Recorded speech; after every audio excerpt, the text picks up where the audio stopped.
Vamos viajar na maionese. Com Hugo Van der Ding e Tiago Ribeiro.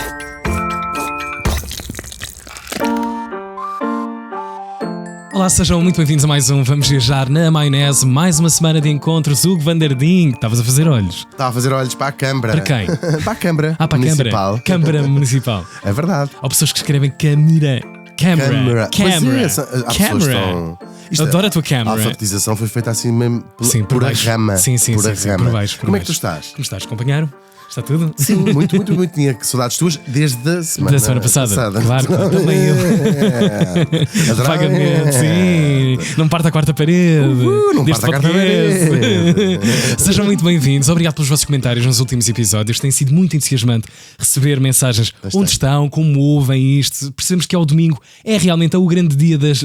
Isto é a palavra do Senhor na vida das pessoas. É verdade. Do É o Senhor dia em Hugo. que os alunos da Matilde ouvem religiosamente. Pois é. Sim, ainda meio ressacados da Claro, véspera. do sábado à noite. Claro que sim. É verdade. Olha, estamos todos ressacados de um episódio que nos mexe com a atualidade. Mexe muito com a atualidade. Mas isto também sempre foi um bocadinho assim, não é assim Sempre tão mexeu. atual quanto isso também, de alguma forma. Tal e qual. Porque temos breaking news. Breaking news. Faz lá outra vez. Breaking news. This is CNN International. O grande James Earl Jones era quem fazia O essa announcing voz, da- é verdade. Pois é. Já lá está. RIP. Eu confundo sempre porque o tipo que matou o Martin Luther King tem um nome bastante parecido, James Earl Ray. Não ficas com pena quando uma pessoa com uma voz dessas morre, não ir lá dar para tirar a peça? Mas temos agora. Tipo um tampão de um carro, uma coisa qualquer assim. Sim, tenho muita, mas a verdade é que chatice. aquilo agora com a inteligência artificial. Pois é, agora também não se há precisa. há milhões de Vozes sintetizadas, claro. This is CNN A International. tua pode ser sintetizada no futuro. Para quê? A tua é que Olha. tem que ser sintetizada. Para Diz lá quê? outra vez. Para quê? Diz lá outra vez. Breaking news. Incrível. Pois é, temos uma breaking news. O Louvre foi assaltado. Oh meu Deus! Que horror. Foi um golpe muito rápido, foi uma coisa muito Pam. planeada, aparentemente, e que vai deixar este que é o museu mais famoso do mundo com um buraco enorme e, sobretudo, uma pergunta no ar que fazem os franceses e faz o mundo inteiro, que é: como é que isto foi possível? Pensava que era quem matou a Laura Palmer. Calma, estou a dar a palma. Ou Odette Reutemann, que já não é da tua geração. Não é, mas eu sei o que é. Só que nós não estamos a falar deste recentíssimo assalto das joias da coroa francesa, que aconteceu ainda agora, em outubro Há umas semanitas, deste sim, ano, sim, 2025. É verdade. Quando, o que é que sabemos? 4 homens disfarçados de palhaços. De limpadores de janelas. Não podiam estar disfarçados de nós. Claro. Um estava disfarçado de Matilde, outro Sim, de Tiago sim, Ribeiro, sim. outro Hugo Van der Ding. E entraram na galeria. Isto é horrível de se A história dizer. Awesome. Mas a história é incrível. Eu acho que nós temos E um as imagens fascínio. ainda são melhores, porque é surreal como é que pode acontecer uma coisa numa escala de milhões. Estamos a falar de coisas de milhões. E é o nosso Tão tempo fácil. estarem pessoas a filmar com a ver. os telefones show. a O Big- arrebentar. É, sim, exatamente. Big Brother a acontecer ali. É verdade. Parece que aparentemente agora já a Laurence Descartes, que é a presidente a diretora do Louvre, acho que já disse que parece evidente que há um breach falha gigantesco de segurança. claro. Já se calcula a polícia francesa que possa ter sido um inside job, portanto, alguém de lá Que de dentro. muitas vezes foi sempre essa a premissa, não é? Muitas vezes. Um infiltrado. Muitas Claro. vezes. Até na tua própria vida tens muitos Claro. casos destes. Eu tenho muitos infiltrados na minha vida Claro. que me roubam completamente. Tal e qual. são sempre. As são grandes sempre. desgraças da minha vida foram sempre feitas pela minha família mais próxima, muitas vezes os meus pais, mas para me prejudicarem, não Terapia? vejo outra razão. Terapia? Todos os meus traumas na terapia, eu só falo: minha mãe isto, meu pai isto. Mas Toda a frase começa com. isto. Nunca sou eu, Claro. eu não tenho responsabilidade Sim. nenhuma nisto. Aliás, eu sou só um receptor Exatamente. dos outros. Eu sou um caixote do lixo Isso. dos Pontapeado. problemas Sim. que já vêm de tantas gerações atrás. E pronto, entraram lá, mascarados. Cucu. Ainda agora foi sair um coveiro atrás dele, como sabem, e roubaram roubos, e não são poucos, e não são muitos, não é bastantes. Quase 90 milhões de euro em menos de 90 milhões de euros em menos de 8 minutos. Nem o Cristiano Ronaldo, Nem a banca. nem o Ricardo Salgado Nada. conseguiu fazer Nunca isto em soube o que era isso. Em 8 minutos. Exatamente. Só espatifando esses milhões todos em 8 minutos. Olha, mas gasta-se mais depressa do que se consegue fazer. Vocês já Fica sabem, mesmo saber. na vossa vida humilde, para quem está a ouvir isto, vocês trabalham tanto por 1000 paus e depois aquilo desaparece tudo. Exatamente, em 3 dias, lá vai. Só a renda, Claro. as rendas de casa já correspondem. Foste até tu que me falaste disso. Fizeram um estudo quanto representa no orçamento familiar a renda de casa nos vários países europeus. Em Portugal era 123%. Está ali a Matilde a acenar com a cabeça. Fixe. Claro que a Matilde tem 57 anos e vive em casa dos pais, como Claro. E continuará assim, graças a Deus. Até os Claro. pais desistirem. Longa vida e para os mudarem pais. eles Claro. para uma casa mais eles pequenina. próprios. Numa cave. Isso.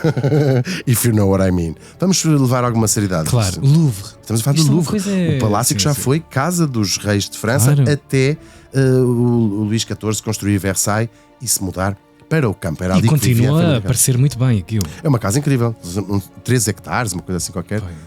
Construção, área bruta, Área.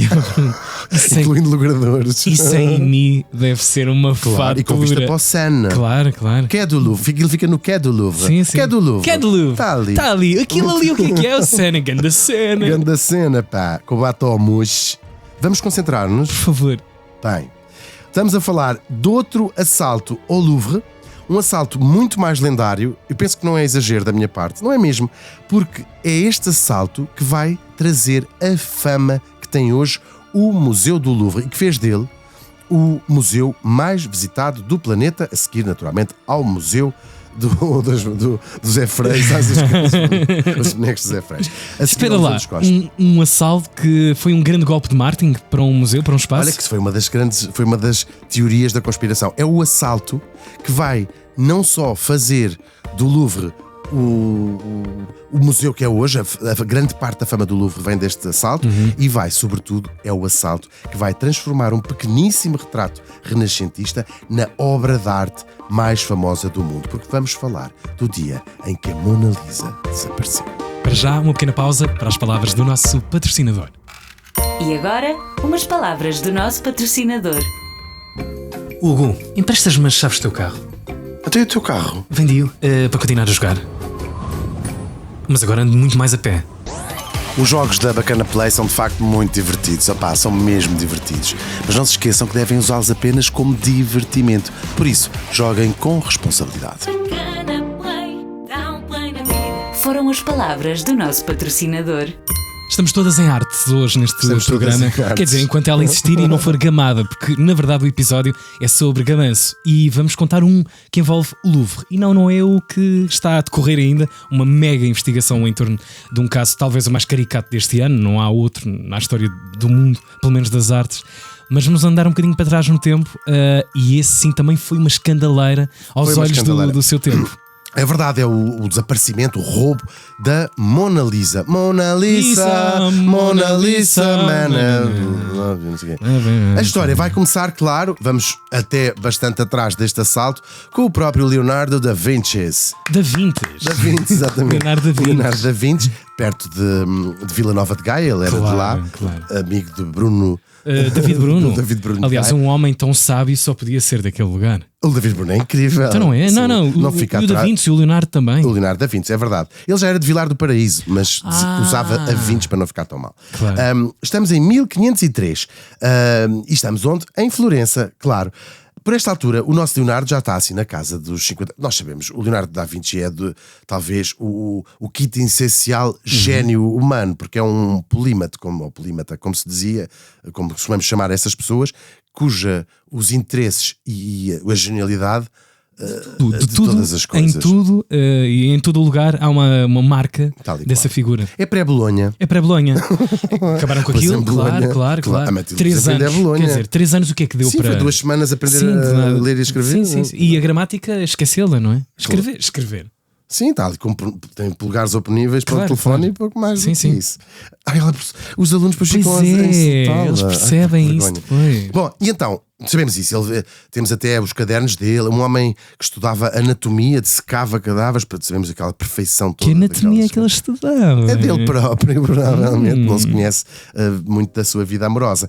Portanto, estudava-se a si próprio. Claro. Às Por isso é que vezes. ficou cego, que é o que avisa a igreja. E cresceram-lhe pelos nas mãos. Claro. Castigo. E ele recebe uma encomenda, supostamente, não se sabe bem, nós estamos a falar, claro, da La Gioconda, e não se sabe exatamente quem é aquela mulher. Hoje em dia os historiadores da arte têm praticamente 90% de certeza que será uma senhora chamada Lisa Gherardini, que era mulher de um mercador de seda chamado Francesco del Giocondo. Daí chamarem a mulher lá de Giocondo. Ainda bem que ele não se chamava Francesco del Puto, porque senão chamavam a mulher, naturalmente, porca. La porca. Muito giro. Muito giro. A Bacalhoa, por exemplo, havia um tipo. Isso é verdade, a Quinta da Bacalhoa é porque era de um tipo chamado o Bacalhau de Alcunha e a senhora era a Bacalhoa. É verdade, não estás a rir, mas é tal e qual assim. Eu tinha a teoria de que o que eles chamavam. Eles tinham muito criados do norte e o que eles chamavam era a Bacalhona. Mas depois ficou a Quinta da Bacalhoa. Ficou a Bacalhona, ficava. Os netos não gostaram. Quinta da Bacalhona. Vamos considerar? Bom, a Mona Lisa. Agora, que teorias? Ele pintou aquele retrato, nós todos conhecemos aquele retrato. Muitas das pessoas que nos estão a ouvir até já o viram ao vivo. Se não o viram ao vivo, viram ao morto, com certeza. Bem, agora é quase impossível. Tornou-se, eu vou-te dizer, pá, em 20 anos de ligação com aquilo, ou poder ir lá nesta janela temporal, tornou-se um pequeno pesadelo. Nos últimos 10 é mesmo impossível. É ir ao Louvre e fazer questão de não ir àquela ala e àquela sala. É verdade. Porque é impossível. Tornou-se tão popularizado. Tornou-se uma coisa pop, quase ir lá, picar o ponto. E sacarem todos dessa grande arma que é o telefone e de repente inundarem a linha de vista e desaparecer o quadro, só estás a ver pessoas que estão a ver uma coisa. É verdade. Mas pronto, é engraçado. E aquele clássico, o quadro é pequenino, é mais pequeno que as pessoas imaginam, essas questões todas. Mas o Leonardo fez para a casa desta senhora, não é? Entregou, recebeu o seu. Não entregou, a graça é essa. Porque a graça é que supostamente ele não chegou a acabar o quadro, não chegou pelo menos a entregar o quadro, não lhe pagaram, não é? E tem este mistério à volta do quadro. Supostamente não entregou esta encomenda, ou porque terá gostado muito dele, ou porque não terá gostado. O que sabemos é que ficou com ele este quadro da Senhora do Sorriso enigmático.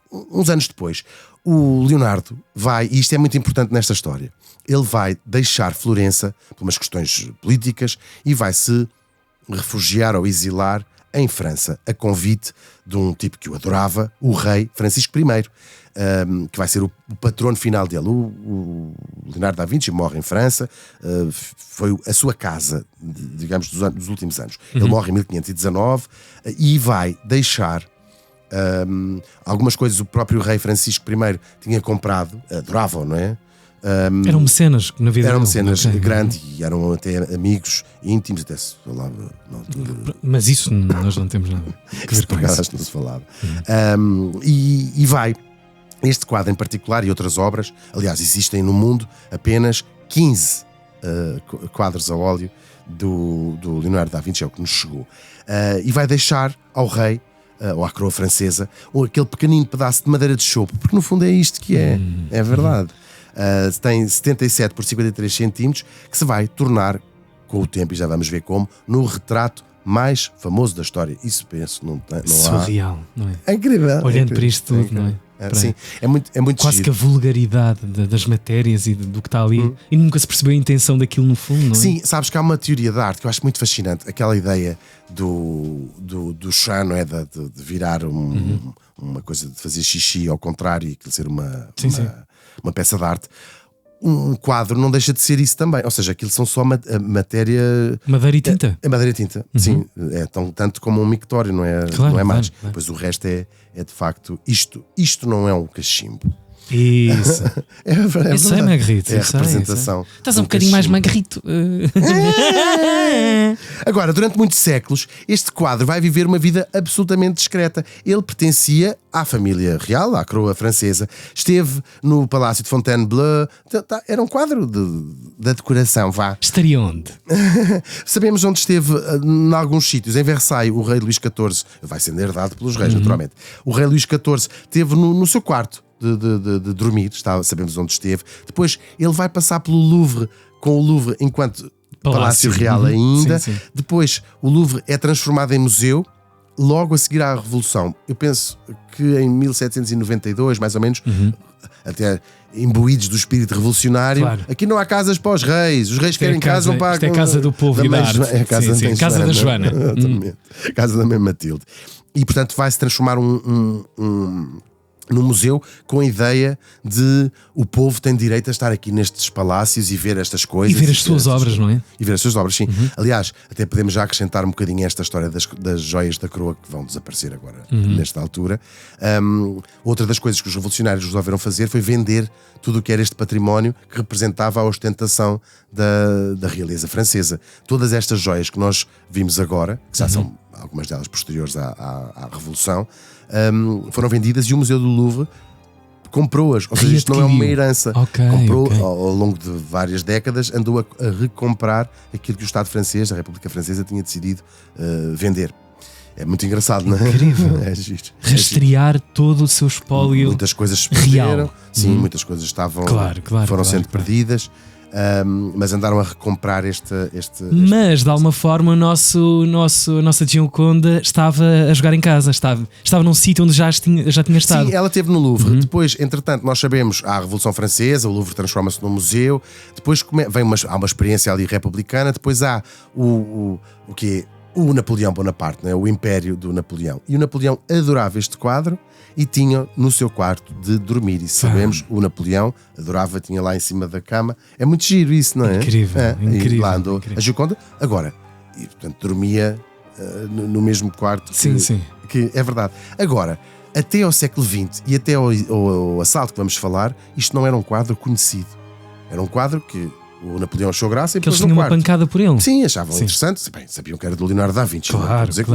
Não, Sim, eu percebo. Claro. Mas não com o magnetismo e com a polarização que ele tem nos O que eu no queria dizer mundo. o povo não conhecia este quadro. O povo nem conhecia nada. Claro. Era carcaças Um quadro, mas isso come-se ou quê? Um brioche era uma coisa assim. É uma carcaça. Claro.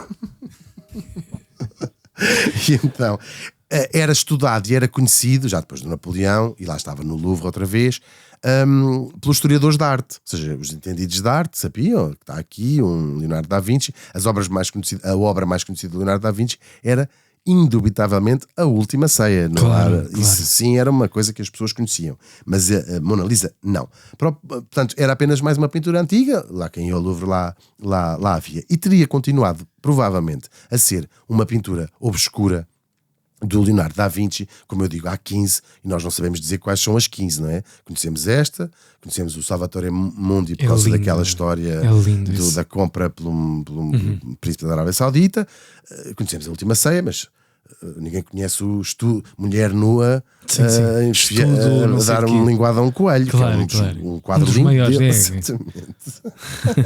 Mulher Nua a dar uma linguada a um coelho. Um linguado a um peixe. Peçam ao chat GPT para meter isto na versão vídeo. Qual é o resultado que dá? Segundo Leonardo da Vinci. Claro. É verdade. Agora, teria continuado assim a ser um quadro vagamente obscuro, não fosse um homem de Domenza, que é uma pequeníssima, não sei se é pequeníssima ou relativo, mas vamos dizer pequeníssima vila italiana perto da fronteira da Suíça. Tem uma igreja, 2 casas, tem a Dona Hermínia que vende, aquilo funciona como mercearia e taberna. Sim. Também se joga ao bicho lá. E à noite virou ainda outra coisa. Aquilo tem um varão, a gente nunca percebeu porque é que tem um varão no meio da mercearia. Eu estou a fazer um esforço gigantesco para não tossir. Está bem. Já não se tosse em podcasts. Tossir. Sim, podes tossir. Achas que pode tossir? Isto é um podcast naturalista. Boa. Naturalmente. Este homem de Domenza chamava-se Vincenzo Perugia. Ui! Esse Vincenzo safadão, Perugia. esse Um homem que se tem falado bastante sim. agora nestes últimos tempos. Claro. Mas nunca ninguém falou como nós vamos falar. Ora bem. Isso é que é verdade. Já falámos dele, não Sim, vamos sim, todos sim. morrer aqui há um tempo. Mas hoje vamos contar uma parte da história dele que nem sequer é verdade. Percebes? Para acrescentar uma coisa para nova. subir uma coisa nova, parada, não é? Tal e qual. Ele nasceu em 1881 e era um italiano pobre. Italiano pobre, com uma guitarra lá dentro do corpo, que entrou por era a boca um italiano, tal e qual. E vai para Paris à procura de trabalho, de melhor sorte. Foi para Paris à procura de trabalho. Nunca ninguém fez essa frase. Foi para Paris à procura de trabalho. Ninguém vai para Paris à procura de Claro trabalho. que não. Claro, os seus vão para as Bórneas. Claro. E em 1908 vai arranjar um emprego fantástico no Louvre. no Museu do Louvre. Ele até era um tipo que tinha algumas pretensões artísticas, assim, em mais novo, mas vai trabalhar sobretudo na manutenção de molduras. Eles, quando têm todos uma pretensão artística, Está tudo estragado. vai dar a geneira. Claro. Ou vão gamar o museu, ou vão se tornar ditadores. A mesma Há verdade. qualquer coisa aí, mesma a pretensão verdade. artística é sempre o sempre pior. péssimo. Tipo, Olha, não podemos recomendar mais agora, noutro género de vocações artísticas, o filme All About Eve. ai, sim. Também sim, tem a ver sim, com sim, isso. pois é. Ela pois é lixada, Safadão. mesmo. Pois é, Incrível. boa sugestão. Incrível. É um belíssimo É lindo, filme. sim, xiça. filme, é uma obra. God has nothing to do with this. É mesmo incrível. E com uma participação assim muito fugaz da Marilyn Monroe, muito incrível, a descer umas escadas. Ela era ótima a descer umas Claro. escadas. É como a Maggie Smith. Há pessoas Era que não boa a precisam de fazer mais de condessa nada. pobre, boa a Claro. fazer de condessa rica, boa a fazer de condessa doente, boa a Sim. fazer de condessa divorciada. Não era? A Maggie Smith era muito versátil. Não era? Condessa austríaca, condessa inglesa. Muito versátil aquela. Tu és mulher. terrível. Mas é verdade, não, cada um é para o que nasce. Perugia. Perugia. E lá vai ele, arranja a manutenção das molduras. As molduras de muitos destes quadros são elas próprias uma obra de arte, não é? Ele era um tipo absolutamente anódino, cinzento. Cinzento não sei se era, mas é. Sim, Acho sim. que era de outra cor. Mas lá está. Paco, uma pessoa que estava lá a Sim, trabalhar. era mais um. Um comum. Era um tipo simpático, devia falar francês com um sotaque tipo Dalida, não é? Sim, sim, Meio sim. aquela, italiano. Bonjour. Ça va? Sim, a sim, sim. dizer, É verdade, não é? é verdade. Foi uma boa imitação. Bonjour. E pronto. E então, até era lá o nada de especial, vamos dizer assim, até aquela segunda-feira, dia 21 de agosto de 1911. Tinha a minha avó 4 anos. 19 dias. Ah, uau. Isso, 2 de agosto de 1911. Mas estava a dormir o seu soninho com um bebê Estava que assim. era, enquanto o Perugia Enquanto o Perugia. fez aqui uma asneira. É verdade, o nosso Perugia vai decidir mudar o rumo da história da arte e da sua própria história também. Agora, naquele tempo, in illo tempore, Tempore, tal e sim. qual, Oh. o Louvre fechava às segundas-feiras para passarem umas Descanso do pessoal. fregonas. Que nojo de prazo, não é? Que nojo não há, de prazo. não há Descanso praça, do pessoal. como não há praça ao domingo, não tinham peixe fresco para descanso do Quando pessoal. metem aquelas folhas A4. Oh meu Deus, está a tentar dar uma Segunda-feira. chapada, mas não posso, porque quem está a ver-nos no YouTube, Pois é, tem pois é. aqui uma planta e não quer estragar Não a dá, planta. é lindo de morrer. Se não lavas agora uma Mas chapada. então, o Descanso do o descanso do pessoal. O Encerramos à Perugia. segunda-feira para descanso do pessoal. Era para passar uma esfregona pelo chão. Claro, porque claro, também claro. As pessoas patinham aquilo tudo, não é? E pronto, mas o Perugia era funcionário daquilo, veste a sua bata branca, que era o seu uniforme, entra no museu, que tinha o guarda na mesma, mas conhecia. Olha o Perugia. Ele, bom dia, não, Oi, pé. bonjour. Oi, pé. Olha o pé, vais a pé. Pois viram muito. Ele entra e com a maior desfaçatez, ainda maior desfaçatez do que estes 4 Pá. homens agora, tirou a Mona Lisa da parede, tirou-a da moldura, embrulhou-a debaixo na barra, fez um canudo, ainda espreitou assim, Sim. a ver se vinha alguém com o canudo, viu Braga por um canudo, Pois. meteu-a na bata. Meteu-a dentro das cuecas, provavelmente, até depois no metro disseram assim: isso é tudo teu ou Vincenzo? E saiu com uma calma olímpica pela porta principal. Claro, conhecendo, nenhum guarda lhe Claro. perguntou: então, amor, O que é que tens que é aí? isso? Nada. Tens a Mona Lisa no bolso ou estás contente de me ver? Perguntou-lhe um guarda. E ele vai levar o seu quadro para o seu pequeníssimo e imaginamos Opa, miserável opa. apartamento em Paris, tudo cheio de bolor, tudo cheio de. Pulgas. Sim. Se calhar por acaso não. acaso, Porque esta gente às estamos a vezes. ser Sim, há gente Pobres, passeada. mas aciados. Ali, claro. Claro. E vai escondê-lo debaixo da sua cama. E é lá que vai passar a Mona Lisa os 2 anos seguintes. Surreal. Tan, tan, tan, tan, tan, tan, tan, tan. Mas Isto há é- perguntas que nos estão a saltar agora à cabeça e eu tenho de as fazer. Faz-as. Uma delas é: ele voltou a trabalhar no dia a seguir a ter desaparecido lá. Quer dizer, não havia câmaras de filmar, como devem imaginar, não havia. Desapareceu só, ponto Desapareceu, final. sim, desapareceu. E isso tornou-se uma notícia a partir desse momento. Desapareceu sim. esta coisa. Em verdade, ou seja, nós estamos em 1911, o mundo não era exatamente como nós temos agora. Mediatizado como nós Até o informatizado, conhecemos, sabias? claro. A morada, isto não era uma coisa tão sabida. Ele de facto desaparece, ele vai desaparecer. E no meio daquela confusão, não foi evidente, o Perugia nunca mais cá apareceu. Mas sim, podemos dizer que vai-se criar à volta deste caso muitas teorias da conspiração e vai, sobretudo, encher os jornais. E é muito engraçado já o poder da comunicação social, tal como hoje, na altura, de criar também muitas vezes os seus próprios factos. Claro. Nós lembramos que é aqueles diretos a dizer: vai sair o livro do Harry Potter, já cá estão imensas pessoas, miúdos à porta. Estamos à porta, E faltam não só 3 horas. Estavam 5. Claro, Mas claro. vêm na televisão que estão E vão para lá 50. e crias claro. esse próprio fenómeno. Na verdade, o museu vai reabrir, ninguém dá pelo quadro, era uma coisa média, não é? Só que há um pintor. Era uma coisa, ninguém dá pelo quadro. Bem, toda a segurança, o museu não era uma coisa muito visitada sequer, era o Museu de Paris. E há um pintor que andava a fazer uns estudos sobre aquele quadro, não é? Que ia lá todos os dias pintar mais um bocadinho, que vai ao salão do quadro no dia a seguir e diz assim: falta aqui a Mona Lisa, eu estava a pintar, estava a fazer aqui um estudo sobre isso. E então aí é que sim, o Louvre vai entrar em pânico, o museu vai entrar em pânico. Eles fecharam tudo. Vasculharam estava lá a moldura do resto. Encontraram a moldura largada.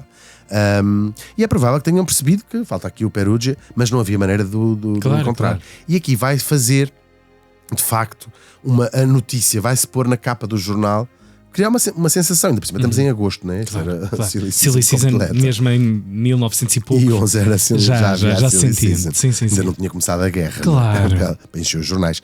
E eram as parangonas a dizer: roubaram a Mona Lisa. Nunca ninguém tinha ouvido falar da Mona Lisa. Agarrem que é ladrão, não sabemos quem. Tal e qual. E então, era um quadro que ninguém conhecia, mas vêm os especialistas todos de arte a dizer: não, isto é o quadro mais importante de Leonardo da Vinci. E começa ao mesmo tempo, paralelamente, uma grande discussão de que aquela é uma obra da humanidade. Que nós conseguimos assistir isso hoje. Morreu não sei quem, Iris Murdoch, e no Instagram toda a gente a dizer: eu tenho os discos todos dela, sabes? Claro. Vi uma exposição dela, nós vemos isso acontecer, não é? E portanto ninguém conhecia, e de repente toda a gente, os franceses, diziam: La Mona Lisa, La Mona Lisa. Claro. Uma das coisas mais importantes de França desapareceu. E só o museu, isto sabemos, só na primeira semana, logo a seguir ao assalto, o número de visitantes do Louvre triplicou. Pois, claro, clássico. Tornou-se uma sensação Clássico. ir ao Louvre. Portanto, isto sempre foi igual. É incrível, é muito engraçado. É muito engraçado. Agora, claro, vai haver uma investigação, a polícia parisiense põe-se logo em campo. Podem ter dado pelo desaparecimento dele, mas aquilo era uma coisa às vezes quase sazonal, não é? Não tens segurança social, não vais dar baixa nos impostos. Claro. E então começa um processo muito de uma investigação grande da polícia que vai envolver gente muito famosa, nomeadamente o pintor Guillaume Apollinaire. Tem aquele poema Não Chove Nem Cai Orvalho, mas faz um frio formidável. Ele foi preso, Esse poema é muito incrível, é um dos meus favoritos do Apollinaire. Sim. Quando eu era pequenina tinha um dedo na vagina, agora sou grandalhão, não sei o que é que eu já não me lembro bem. Incrível. Poética. Esta é da irmã, da Apolinária. Pois é. Mas há uma outra pessoa bem conhecida que foi presa e interrogada neste escândalo. Presa para averiguações. O próprio Pablo Picasso, um miúdo na altura, um jovem na altura, que vivia em Paris, ficou em pânico. Pensava: vou ser deportado para a Espanha, não é? Pois. Ele estava tão bom em clima em Espanha, como toda a gente sabia, não é? Sim, ele vivia lá no meio daquela mundo da arte parisiense. Eles foram presos, o Apollinaire, o Picasso e mais uns amigos, porque eles tinham comprado, sabendo, umas peças roubadas do Louvre, umas coisas, uns cacos, umas taçazinhas, umas esculturas, porque havia este negócio assim, não é? Paralelo, claro. Sim, claro. O mundo era de facto diferente há 100 anos, não é? Então havia uns funcionários que roubavam, e eles foram apanhados no meio daquilo tudo e acharam mais uma gracinha e levaram um quadro. Até agora isto pode ter levado agora. E aquilo foi, o Picasso chorou no interrogatório. É engraçado ter envolvido também o Picasso essa história. Nenhum deles, eles perceberam que não tinham sido roubados, e pronto. E enquanto havia os jornais se enchiam do quem é que roubou a Mona Lisa, o nosso Vincenzo Perugia estava no quadro a dormir debaixo da sua cama, e vai assim passar os 2 anos seguintes. Agora vou ter que desfazer um mito. Esta ideia do que esteve debaixo da cama tem imensa graça, não é? Mas não é verdade. É giro dizer, e em todos os lados se conta debaixo da cama. Sim. Na verdade, ele tinha escondido dentro de um armário, fez um fundo falso do seu guarda-fatos e lá pôs o quadro e estava ali. Mas é mais giro dizer que estava a imaginar a Dona Luísa Sim, sim, debaixo sim. da cama. A Dona Luísa Palha, debaixo não da é? cama, sim. O debaixo da cama que na altura ainda não tinha chegado à Índia. Muito engraçado. Já imaginava. E pronto, durante 2 anos vêm as especulações todas, muitas delas já aqui aventadas por meu colega barra amigo, barra namorado, que Quem não sabe, não é? Guardem a vossa melhor interpretação. Procura. Tiago Ribeiro. Falou-se de um colecionador de arte americano que tinha encomendado aquele assalto. Como, aliás, as joias também não se, é mais ou menos É a que a mesma ideia coisa. é sempre a mesma coisa, não é? Há interessados, toda a gente sabe que há interessados. E há verdade. gente capaz de nunca mais Estes milionários fazer desaparecer, não é? excêntricos, Fazer sim. desaparecer para sempre. Sim, Para sim, sempre. sim, sim, sim. Sempre foi igual a história do mundo. Eles, ou seja, eu, por acaso outro dia ouvi uma entrevista muito interessante de um especialista, talvez o maior especialista de roubos de arte da atualidade, que é um tipo holandês. Há assim uns documentários até com ele, onde ele fala desta ideia de duas coisas. Deixou de se roubar arte, pintura, quadros, etc., porque são demasiado reconhecíveis. E ele fala, esta ideia que Hollywood também conta, de um milionário excêntrico que quer ter estas obras só para seu prazer pessoal, isto é uma fantasia, não é? Ou seja, não é por isso que são roubados os museus, para se roubar estas coisas. E as joias têm uma vantagem, que são desmontadas muito rapidamente, se partem as pedras, se desmonta tudo e se vende, ainda que se perca muito dinheiro em comparação com o que valeriam aquelas joias. Em bruto, não é? Como estão. Claro, Se elas fossem como estão desmanteladas, intocadas, têm o valor claro. histórico, têm o valor artístico e assim com pedras. Mas também é pedras irreversível, não é? A ideia de uma Claro, volta perde-se para sempre. Como há muitas coisas que se perderam Pois, para pois, sempre, pois. não se faz ideia onde Já onde os estão. quadros estão fechados em si mesmo, não é? É uma difícil obra acabada. vendê-los, O que é que vais difícil fazer com aquilo? vendê-los. Hoje em Claro. dia é difícil vendê-los. Talvez fosse mais fácil há 100 anos, quadros menos conhecidos, mas hoje não é possível fazer isso mesmo. E, sobretudo, tal como tu falaste no início, mas havia outra teoria de acharem que tinha sido uma estratégia de marketing, uma Sim. campanha de marketing do próprio museu. Pois. Porque a verdade é que toda a gente passou a falar da Mona Lisa, torna-se mesmo o quadro mais famoso Sim. da altura. Mas E o também, exatamente, o Louvre nunca mais foi o mesmo. Há um Não, Louvre começa a ser assim, antes sim, e depois sim. disto, não é? Começou a ir claro. gente todo mundo lá Pois, claro, ao Louvre claro. ver. Ver o quê? A moldura. Mas nós Por acaso não, tenho tanto para ver, há tanto para ver. muita coisa, claro, a Mona Lisa é uma coisa, não é? Tem Isso mesmo. muitas coisas. Entretanto, nós sabemos, porque já aqui dissemos, que não era verdade. Porque a pessoa estava assim, será que foi uma estratégia de marketing? Então, mas nós já dissemos que foi o italiano. Por que é que estão a continuar a insistir nisso? Entretanto, 1913, 2 anos depois, o nosso Vincenzo Perugia decidiu, bem, já não o que é que eu hei de fazer com isto. E então tem um arrobo nacionalista, que vai ser, aliás, a ideia que ele vai dar, que é Leonardo da Vinci, um italiano, este quadro pertence à Itália. Ui. E vai, até porque ele nunca não tentou fazer mais nada com ele aqueles Sim, 2 sim, anos. sim, Portanto, claro. isto fica assim.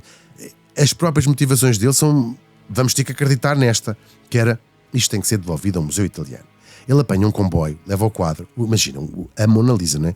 Debaixo do braço, debaixo do sovaco, enfiado dentro do corpo, uma mala, aquilo a passear. enrolado, não é? É incrível. E vai apanhar um comboio, vai para Florença, o quadro dentro do mapa, de uma mala, bate à porta do Uffizi, desse museu em Florença. Galerias e diz- lindas de morrer. de morrer mesmo. E vai dizer assim: faz favor, eu queria falar com o diretor, que era o senhor Carvalho. Anselmo Anselmo Carvalho. Carvalho. Carvalho. E Carvalho. responderam-lhe, o menino é quem? Faz favor, ele disse: tenho uma coisa muito importante para lhe falar. E então diz assim: olha, sou eu que roubei a Mona Lisa e queria vendê-la aqui ao Uffizi para que este quadro finalmente volte à Itália, de onde nunca devia ter saído, Leonardo da Vinci, etc. O homem fica em estado de choque, não é? E diz assim: tá bem, eu tenho só, se me permite, examinar o quadro para ter a certeza que é verdadeiro. Eu ligo-lhe, dê-me o seu contacto. Envia um Dê-me o e-mail seu depois. Exatamente. E ele é vincenzo.perugia69@gmail.com. gmail.com. E claro, o Vincenzo disse: então eu vou lá tomar uma bica, eu vou chamar um Sim. especialista para Vá, ver se vá, é- vá à rua, vá à rua, vá à No, rua. don't call us, we'll Sim, call sim, you. sim. E claro, assim que o Vincenzo virou as costas, o diretor do Uffizi ligou à polícia e disse: vocês não vão acreditar no que eu tenho aqui para vos mostrar. Até se vão passar. Se passar Todas. dessas bocas. Sim. Della boca. E claro, a polícia veio, Ele diz assim: ele está ali Está ali a tomar na Chique de Florença. Sabes? Há sempre uma pastelaria chamada a Chique. um esprego italiano. Exatamente. Foi à bica. Sim, sim. E ele é preso. E o quadro, 2 anos depois, é finalmente recuperado. É surreal, mas já estivemos aqui neste mesmo ponto, Hugo van der Ding, que é surreal, mas este homem não tinha uma grande maldade no fim. Ao fim e ao cabo, não se tornou milionário, caiu em desgraça e levou uma missão qualquer muito estranha para nós, não é? Aos olhos do tempo, sobretudo, mas uma missão patriótica, sei lá, não sei. Sim, é verdade, é que ele caiu em desgraça mais ou menos. Ele caiu em desgraça em França, claro, era o persona não grata. Mas isso não vai acontecer em Itália. Em Itália ele vai se tornar um herói nacional. Quando isto é sabido, os italianos levantam-se a dizer: isto é o homem que corrigiu este erro histórico dos franceses terem a Mona Lisa no Louvre. Foi tocar no... Sim. Portanto, ele é julgado, claro. É um roubo, não é? É julgado. Ele apanhou uma pena nem muito grande, nem muito pequena. Apanhou a pena que tinha acontecido. Penso que não chegou a 1 ano. Apanhou uma pena e esteve na prisão. E então ele torna-se verdadeiramente um herói nacional. Vincenzo é um herói nacional. Que o julgamento muito... Em França não, em França era um pulha que roubou o quadro, né? Mas lá ele tinha sido o herói que tinha devolvido La Gioconda à Itália. Infiltrado, arriscou a sua vida, a sua profissão. E de facto o homem nunca tinha tentado vendê-lo, nunca tinha tentado... Essa que tirando ao Uffizi, não é? É quase inédito, não é? É quase inédito. É estranhíssimo perceber porque é que ele fez isto. Da coletividade dos roubos que foram praticados no mundo da arte, é quase inexpressivo uma pessoa que tenha roubado, quer para seu próprio prazer de ter aquilo na sua casa de banho, ou de ceder isso em nome de um patriotismo qualquer. Mas eu imagino mais, deve ter dado um ataque, não sei. Será? Se claro, é tão ou mudou fácil. De planos depois, várias vezes. É muito estranho. Tive 2 anos para pensar também. Pois, é verdade. Eu acho que os 2 anos para pensar foi, talvez ele próprio nunca tivesse pensado que aquilo se tornasse uma história tão absolutamente mediática. Claro. De um quadro, um Leonardo da Vinci, mas uma coisa vagamente obscura. De repente as pessoas começarem a falar daquilo como se fosse um quadro que toda a gente tivesse conhecido. Ser o debate da nação, não é? Claro, o homem deve ter ficado em pânico. Bem, nunca saberemos. O que sabemos é que se a sua motivação é nacionalista, é, para além de um ladrão, um homem ignorante, porque, como já contámos no início, o quadro estava com todo o direito em França. O próprio Leonardo da Vinci o levou para a França e o próprio Leonardo da Vinci o ofereceu ao rei francês. Portanto, não colhe. Não colhe. Se eu fosse o juiz, ainda levava 2 chapadas na tromba. E portanto, aliás, ele não se sabe se ele o ofereceu ou se o Francisco I o comprou. Portanto, seja como for, estava com toda a justiça nas paredes do útero do Louvre. Pronto, o Peruggia teve meses, talvez vamos dizer 4 meses ou 5 meses preso e com fama de herói. Depois, no ano a seguir, como sabemos, mete-se a Primeira Guerra Mundial. O Peruggia, como tantos outros homens desta altura, combateu na guerra por Itália, naturalmente. Foi feito prisioneiro. Depois sabemos que casou, teve uma filhinha e vai morrer em França, onde voltou, em 1925. Voltou. Que lata! É verdade. Aos 44 anos. A Mona Lisa voltou para o Louvre, também sabemos todos, e voltou em grande estilo. Ainda teve em Itália em exibição, não sei se foi precisamente nos Uffizi, mas esteve em exibição, talvez 1 ano. Regressou como uma super estrela. Uma super estrela, claro. Sim. Com pompa, assim, com o Presidente da República a recebê-la. Não sei se foi de comboio, por acaso não sei isso, mas com honras de chefe de Estado. Claro. Sabes, o quadro. Eles deixaram ficar, talvez, vamos dizer, 1 ano ou 1 ano e meio em Itália. Os italianos foram todos visitar o quadro. Um processo cordial entre as nações? Sim. Okay. Era uma evidência que o quadro pertencia ao Museu do Louvre, não havia nada. E, portanto, fizeram filas com passadeiras, com tudo, e o Louvre recebe mais visitantes do que alguma vez tinha visitado, e é a partir deste momento que se tornou icónico e quase quintessencial em Paris ir visitar o Museu do Louvre, ir visitar a Gioconda, graças àquele italiano que tinha roubado o quadro. Nunca mais deixou, desde essa altura, mais de 100 anos, de ser a estrela verdadeiramente do Louvre, que é incrível, não é? Ou seja, este ícone cultural que todos nós conhecemos nasceu de um crime. É fantástico. Eu acho mesmo incrível ter transformado num mito que já nem sabemos porque é que, ou seja, é mais conhecido o quadro do que o crime, não é? Claro. Penso eu. É um acaso, não é? E os acasos também fazem parte assim de um pacote eu acho muito de surpresas que a arte reserva toda em si, não é? Tal e qual. E esse é um acaso, foi o acaso de terem mobilizado a obra para um outro lugar, para um outro plano e depois ser um bastião de identidade de um povo. Eu acho que realmente isso, segundo dizes, se ela nunca tem sido tocada, transportada, possivelmente hoje fazia parte de um catálogo imaculado desse nome maior, mas não seria mais do que isso, não é? Uma daquelas obras em que não dá para pensar porque realmente bem, não sabemos que voltas aqui só temos o que temos. A verdade, exato, claro, não conseguimos imaginar. Mas, de facto, este rosto que é tão... Ele é feito em tudo. Nós temos a Mona Lisa a fumar, a Mona Lisa com pepinos nos olhos, em tudo. Sim, é um ícone, vou dizer, à escala global da humanidade. Este retrato, pois tem esta coisa, ninguém sabe quem é exatamente, tem aquele sorriso enigmático, não sabe o que ela está a pensar, tem que é uma imagem, não é? Isto não é um cachimbo. E tudo começa, esta ícone cultural começa com um homem a sair com ela baixo do braço, baixo da sua bata, baixo do braço. Agora, se acham, claro, que o museu tinha aprendido a lição, não tinha. Este não foi o primeiro, nem sequer o mais recente. Há outros roubos menos espetaculares. Sim. Durante o século XX. Durante o século XX, sim. Claro. Agora, este agora, estamos a falar muito em cima da atualidade, vão saindo umas notícias aqui, parece que foram presas duas pessoas agora desta semana. Que é um bazar. Ao bazar. Mas ainda não se sabe nada. Não estão as peças, efetivamente. E elas pertencem à hora do fecho desta emissão, não sabemos. E pertencem àquele catálogo de peças que são muito difíceis porque podem ser transformadas. Sim, que é uma pena, de certa maneira. É uma pena. É uma bruta pena. São umas joias muito giras que há.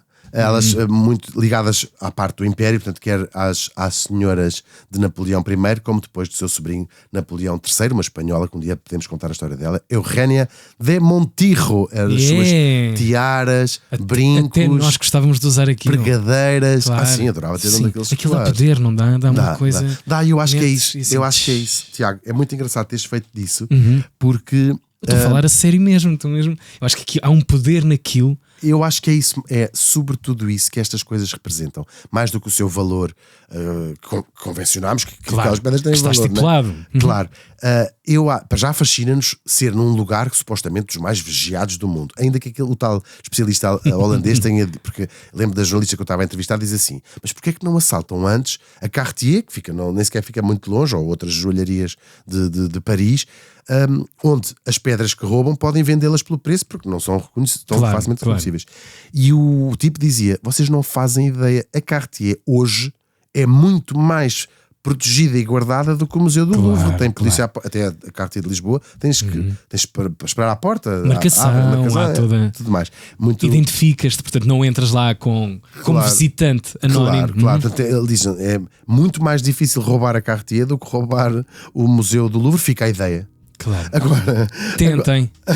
Sim, agora é muito engraçado esta ideia de mais do que. Claro, ficamos fascinados como se consegue supostamente roubar uma coisa que é inexpugnável. Imaginamos nós um museu. Isso é o nosso cérebro Netflix, não é? Isto vai dar uma boa história, vai ser muito bem filmografado. E nós romantizamos muito esta ideia do. Fugar. Porque até imaginamos, um bocadinho como o Thomas Crown Affair, não é? Nós imaginamos sempre estes ladrões, por acaso pelas imagens não me pareceram grande coisa, grande coisa. Ágeis, aquela subida naquela escada. Cover, estou aqui. Mas aquilo foi-se entrar numa janela, toda a gente já fez aquilo. Perdi as chaves. Amor, não está em casa. Depois cheguei a casa, estava com fome, mas estava tudo dentro de uma vitrine. Tive que partir a vitrine. Claro. Acontece-me imenso. A fome é terrível. É verdade. Mas há qualquer coisa disso que tu falaste de. É verdade. O próprio museu é um símbolo de poder, não é? Um palácio real. Claro. Há qualquer coisa de desafiante nisto que nos fascina e que eu acho que os roubos, estas joias mais do que as pedras, representam poder, representam essa ideia de poder quase ancestral, como nós vemos estes colares pré-históricos, já esta ideia daquilo como símbolo de poder. E eu acho que essa vulnerabilidade do poder, por mais extraordinário que seja o palácio e o colar, esta vulnerabilidade que se consegue encontrar fascina-nos beyond words. Ou après les paroles, para usar a língua letal. Mas não é, claro, o único museu a ser roubado. E vamos dar um saltinho muito breve a Portugal, que tem pelo menos 2 roubos, vamos contar aqui 2 histórias, não são muito menos espetaculares qualquer uma destas, como o próprio país, claro, mas vamos começar pela manhã de 5 de maio de 1974. O 25 de abril tinha sido há 10 dias, não é? 1, 2, 3. Sim, século XX, Tiago, 29, sim, 30, não sei quantos dias. 1, 2, 3, 4, 5, 10 dias. Isso, Abril tem lindo. 30 ou 31. A Matilde vez encolheu os ombros. Sim, descubram. Sim, e então o que é que acontece? 10 dias do 25 de Abril. E vai ser o Museu Nacional de Arte Antiga, o nosso querido Museu Nacional de Arte Antiga, vai acordar com quadramentos. Acordou com quadramentos. Quem nunca? Saiu à noite, foi para Caixeré. O que é que aconteceu? Ali, mesmo ali naquelas paredes abertas para o teste, como nós sabemos, há um quadro que simplesmente não estava lá. Era o Segador. É um óleo sobre cobre atribuído a um pintor flamengo, David Teniers, o jovem. Não confundir com o pai, que era dentista. Agora, é um quadro que tem um pouco mais de 20 centímetros, só que é um quadro pequenino. A maneira como foi encontrado é que é extraordinária. Também estava um tipo que andava a estudar os quadros lá, sabemos o nome dele, não é? Estava a fazer assim uma coisa, e tinha mudado os óculos para lentes bifocais naquela altura, e andava a examinar os quadros todos, e chega àquele e diz assim: isto é um póster. Eles tinham, o roubo tinha sido feito por alguém, entrou no museu, não se sabe quem, tirou o quadro original da moldura e pôs uma coisa tipo de DVD. Já percebi. Sim. Com as mesmas cores vagamente. Sim, recortou de uma borrão, revista. uma coisa qualquer. Claro, e este homem olhou e foi chamar, e foi assim que se descobriu que o quadro já não está. Ninguém sabe. A data exata com não se sabe. Até hoje ninguém faz ideia quem foi, onde está, porque foi, como conseguiram, não se faz rigorosamente nada. Isto na altura foi assim bolas, isto é alguém lá dentro, claro. Só pode ser. Acho que foi o Anísio. Não vamos culpar os nossos amigos. Não vamos culpar Acho que foi o pai da Ana Marco. Não vamos culpar os pais dos nossos amigos. Não vamos culpar. Nós estamos a dizer nada. Mas realmente tem que ser uma operação dessas. Não fazes aquilo ali no chão, não é? Bem, assim sim. Do nada. Chac. É verdade. Não fazes isto ali, digo eu, não sei. Claro, isto acontece no bem, o 1º de maio tinha sido há 4 dias, tinha sido nessa semana. Claro. Portanto, um país à ebulição, com muitas outras preocupações, claro. Mas também acaba por ser esta ideia do e agora como é que vai ser daqui para a frente? Temos também que proteger o nosso património, portanto, tudo isto era quase muito simbólico. E depois, 30 anos depois, este eu lembro-me bem porque estava a poucos quilómetros do sítio onde isto aconteceu. As joias da coroa portuguesa sofreram um golpe gigantesco. O ano era 2002, em dezembro de 2002. Tinha sido emprestado pelo Palácio da Ajuda para uma exposição grande em Haia. Não te lembras disto? Uma exposição temporária. Lembra-se toda a gente, mas vou contar outra vez. Claro. Umas joias, são umas peças importantes. Também é o que tem. Era um diamante em bruto, cerca de 135 quilates, uma coisa bem boa. Um castão de uma bengala de ouro que tinha sido do Dom José. Era uma coisa sobretudo do Dom José e Dona Maria. Um anel assim todo mais para bom, para melhor. É o que eles também tinham, não é? Mas eram umas coisas. Enchia o olho aquilo. Enchia, assim, eram umas coisas bastante importantes. Uns alfinetes também eram brincos em forma de trevo, também cheios de carvejados de pedras, que eles não se tratavam mal. Claro. É para ser. Aquilo não era parvo. Não estou a imaginar a Dona Maria II na Parfois. Sim. Sem querer estar aqui a insultar a marca. Não temos nada contra, mas. Sim, é bonito e faz umas imitações bonitas e aquilo até acaba por durar algum tempo. À noite brilha. Mas a senhora, de facto, era outro género. Pronto, usava-se assim. O Estado português recebeu uma indenização grande, 6 milhões de euros, penso eu, que foram usados, uma parte deles, para fazer as obras do Museu do Tesouro Real. Visitem no Palácio da Ajuda. Visitem porque são coisas muito interessantes. Sim, eu sei, mas quer dizer, a origem disso. Olha, meu amigo, mas não há, não é? Olha, já filho, foi. Haver havia, agora é que já não há. Evaristo, tens cá disto? As joias nunca foram. Eu lembro-me de uma pequena semi-polémica dentro dessa polémica que foi uma tentativa de exposição, creio que também ali para os lados da Ajuda, em que tentaram. Isto foi em Haia que aconteceu, eu disse isto. Não, sim, disseste sim, mas a saída tinha sido da Ajuda, não é? Sim. Mas na Ajuda, querer-se fazer uma exposição e tentou-se fazer essa exposição com joias ligadas à igreja em Portugal. E uma viagem do manto do Senhor Santo Cristo dos Milagres, que está também carvejado depois é verdade, sim, tudo e mais alguma coisa, o que é valioso, e surgir uma enorme polémica nos Açores de não quererem a viagem porque estava muito recente na memória esta história. O perigo que era, quer dizer, perder aquilo era perder parte da identidade açoriana, portanto. Para além disso, É que não era a questão só de valor, não é? Depois entram outros valores que são as identidades de um sítio, de um povo, de uma. E sobretudo quando são coisas religiosas, há sempre uma enorme relutância em deixar que saiam de lá. São doações de pessoas durante séculos ali, portanto. Quem não conhece, bem, pode visite para já na Ilha de São Miguel, mas se não quiserem visitar, vejam na net. Internet está tudo na net hoje em dia, é mais barato. Claro, olha, isto não chateiam. Mas depois metem imagem. Olha, estamos a ver aqui. Olha, estamos a ver aqui um manto. E é cravejado de joias que foram muito valiosas, que foram sendo oferecidas durante este tempo todo. Mas sim, não, vejam só a imagem. Os Açores já está cheio de gente. Não façam. Já mal se consegue ir. Sim, já não se consegue ir a lado nenhum. Eu estou a pedir que faça uma nova campanha. Isso é horrível. Não vão. Sabes que eu disse isso como graça da Madeira e fui enxovalhadíssimo nas redes sociais. Mas eu posso dizer, tu não és da Madeira. É verdade. Tu és holandês. Eu não digo podes, assim, não podes estar a fazer propaganda. Os holandeses são praticamente donos dos Açores, vai-te lixar. Mas sim, vão aos Açores. Agora o Tiago diz: não vaiam. Não vaiam. Portanto, essa história ficou assim mais ou menos arrumada, uma imunização. Até amanhã, boa noite. E Exatamente, também nunca apareceram. Agora, pronto, é isto. É verdade. Portanto, Portugal também está na rota a rota dos ladrões. Há pessoas que arrotam a falar. Rota dos ladrões. Rota. Tão querido. Pois já lá está. Já está. E pronto, hoje o que é que temos? Temos a Mona Lisa, que lá continua no Louvre, está atrás de um vidro à prova de bala, porque já lhe tiraram tudo. Sopa. Coitada da mulher. Ela deve pensar no seu ídolo. O que é que eu fiz para. Deram-lhe roda de tudo e mais alguma coisa. Selfies, que ainda deve ser o pior. Claro. E coitadinho, há uns memes muito giros de ser ela a ter roubado as joias. Já viste esses? Não. Em inteligência artificial. Ela sai assim do quadro. Já viste aquilo? Claro. Sai assim do quadro, vai sorripiar as joias e volta. E pronto. E agora o Louvre volta a ser notícia pelas piores razões, sim, mas piores e mais fascinantes razões. E tem-se falado também, voltou-se a falar um bocadinho deste Vincenzo Peruggia, o homem que, sem saber, ou pelo menos na altura sem calcular, iria criar estas duas lendas, o Museu do Louvre e a própria Mona Lisa, porque se não fosse ele, provavelmente a Mona Lisa era mais um retrato renascentista entre tantos outros. É o roubo que lhe vai trazer imortalidade, que acaba por ser muito irónico que o maior museu do mundo deva parte da sua fama ao dia em que um homem vai buscar um quadro para o guardar debaixo da cama. Está feito este episódio, vai buscar! O apoio sempre dos nossos amigos da Bacana Play, a produção é da Força de Produção, o vídeo da Matilde Calado, a locução da Mia Tomé, a banda sonora do Noise Earth. Nós regressamos no próximo domingo, não percam, porque nós... Também não. Agora deixavas cair uma tiara. Ups! Vamos viajar na maionese com Hugo Van der Ding e Tiago Ribeiro.